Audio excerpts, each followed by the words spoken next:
എല്ലാവർക്കും നമസ്കാരം. Top 1 UK അപ്ഡേറ്റിലേക്ക് സ്വാഗതം. ഇന്ത്യയുമായി UK അടുത്തിടെ ഒപ്പുവെച്ച സ്വതന്ത്ര വ്യാപാര കരാർ വ്യാപാരത്തിലും നിക്ഷേപത്തിലും മാത്രം ശ്രദ്ധ കേന്ദ്രീകരിക്കുമെന്ന് സ്റ്റാമർ വ്യക്തമാക്കിയിട്ടുണ്ട്. പുതിയ വ്യാപാര കരാറിനെ സാമ്പത്തിക നേട്ടങ്ങളാക്കി മാറ്റുക എന്ന ലക്ഷ്യത്തോടെ 2 ദിവസത്തെ സന്ദർശനം ആരംഭിക്കുന്നതിനിടെ ഇന്ത്യയുമായുള്ള വിസ കരാറിൽ നിന്ന് പിന്മാറുന്നതായി ബ്രിട്ടീഷ് പ്രധാനമന്ത്രി കെയർ സ്റ്റാമർ പറഞ്ഞു. തന്റെ യാത്രയിൽ വിസ ചർച്ചകളുടെ ഭാഗമാകില്ലെന്ന് അദ്ദേഹം വെളിപ്പെടുത്തുകയും ചെയ്തിട്ടുണ്ട്. ഇന്ത്യയുമായി UK അടുത്തിടെ ഒപ്പുവെച്ച സ്വതന്ത്ര വ്യാപാര കരാർ വ്യാപാരത്തിലും നിക്ഷേപത്തിലും മാത്രം ശ്രദ്ധ കേന്ദ്രീകരിക്കുന്ന എന്നാണ് പറഞ്ഞിട്ടുള്ളത്. അത് പദ്ധതികളുടെ ഭാഗമല്ല എന്നും വിസ ആക്സസ് വിപുലീകരിക്കുന്നതിനെ കുറിച്ച് ചോദിച്ചപ്പോൾ അദ്ദേഹം പറയുകയുണ്ടായി. നമ്മൾ ഇതിനേക്കാൾ ഒപ്പുവെച്ച സ്വതന്ത്ര വ്യാപാര കരാറിന്റെ പ്രയോജനം നേടുന്നതിനാണ് ഈ സന്ദർശനമെന്ന് കൂട്ടിച്ചേർക്കുകയും ചെയ്തിട്ടുണ്ട്. ബിസിനസ്സുകൾ ഈ കരാറിന്റെ മുതലെടുപ്പ് നടത്തുകയാണ്.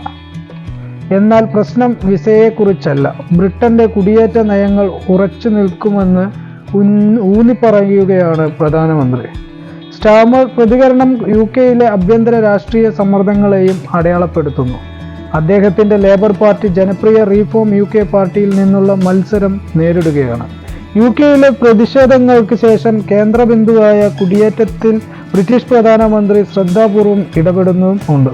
ലോകമെമ്പാടുമുള്ള മികച്ച പ്രതിഭകളെ ബ്രിട്ടൻ തേടുന്നുണ്ടെങ്കിലും പ്രസിഡന്റ് ഡൊണാൾഡ് ട്രംപിന്റെ കീഴിൽ US H1B വിസ ഭരണം കർശനമാക്കിയതിനു ശേഷം ഇന്ത്യ ടെക് പ്രൊഫഷണലുകൾക്ക് പുതിയൊരു വഴി തുറക്കാൻ പദ്ധതിയില്ലെന്ന് അദ്ദേഹം തുറന്നു പറയുകയുമുണ്ടായി. നാടുകടത്തൽ, സുരക്ഷാ സഹകരണം എന്നിവയെക്കുറിച്ചുള്ള ആശങ്കകൾ സ്റ്റാമർ തള്ളിക്കളഞ്ഞു. ഇരു രാജ്യങ്ങളും തമ്മിൽ ഇതിനകം ഒരു റിട്ടേൺ കരാർ നിലവിലുണ്ടായതിനാൽ ഇത് ഒരു പ്രശ്നമല്ല എന്നും പ്രധാനമന്ത്രി അറിയിച്ചിട്ടുണ്ട്. വിസകൾക്കും റിട്ടേൺ കരാറുകൾക്കും ഇടയിൽ ഒരു ബന്ധം വേണോ എന്ന് ഞങ്ങൾ നോക്കുകയാണ് എന്ന് വ്യക്തമാക്കിയിട്ടുണ്ട്. ഇത് വെറും ഒരു കടലാസ് കഷ്ണമല്ല, വളർച്ചയ്ക്കുള്ള ഒരു ലോഞ്ച് പാഡാണ്. 2028 ലോകത്തിലെ 3ാമത്തെ വലിയ സാമ്പത്തിക വ്യവസ്ഥയാകാനുള്ള പാതയാണ് ഇന്ത്യയെന്ന് ചൂണ്ടിക്കാട്ടി സ്റ്റാമർ പറയുകയുണ്ടായി. കൈവശപ്പെടുത്താൻ കാത്തിരിക്കുന്ന അവസരങ്ങൾ സമാനതകളില്ലാത്തതാണെന്നും വ്യക്തമാക്കിയിട്ടുണ്ട്. 100-ലധികം ബ്രിട്ടീഷ് ബിസിനസ്, സാംസ്കാരിക, അക്കാദമിക് നേതാക്കളുടെ ഒരു സംഘത്തെ സ്റ്റാമർ നയിക്കുന്നു.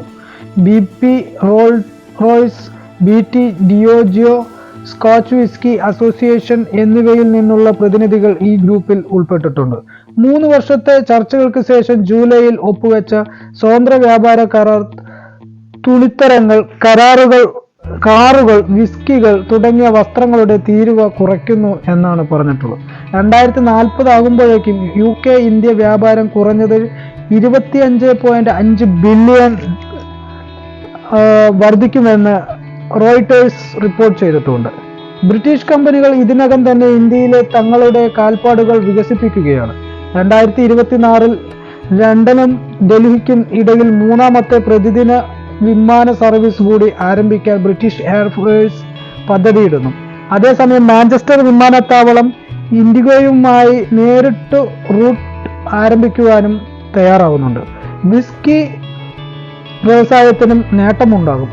സ്കോച്ചിന്മേലുള്ള ഇന്ത്യയുടെ ഉയർന്ന ഇറക്കുമതി തീരുവ അടുത്ത ദശകത്തിൽ 150% നിന്ന് 40% ക്രമേണ കുറയുകയും ചെയ്യും.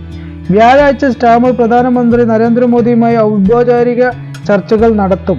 അടുത്ത വർഷം വ്യാപാര കരാർ അംഗീകരിക്കുന്നതിനും നടപ്പിലാക്കുന്നതിനുമുള്ള സമയപരിധി ഇരു നേതാക്കളും ചർച്ച ചെയ്യുമെന്നാണ് പ്രതീക്ഷിക്കുന്നതെന്ന് റിപ്പോർട്ടുകൾ ചൂണ്ടിക്കാണിക്കുന്നു. ഇതുപോലെയുള്ള അപ്ഡേറ്റുകൾ നിങ്ങളിലേക്ക് എത്തിക്കുവാനായി ഈ ചാനൽ ഇതുവരെ സബ്സ്ക്രൈബ് ചെയ്തില്ലെങ്കിൽ സബ്സ്ക്രൈബ് ചെയ്യുക. നിങ്ങളുടെ അഭിപ്രായങ്ങൾ കമന്റ് ചെയ്യുക. നന്ദി, നമസ്കാരം.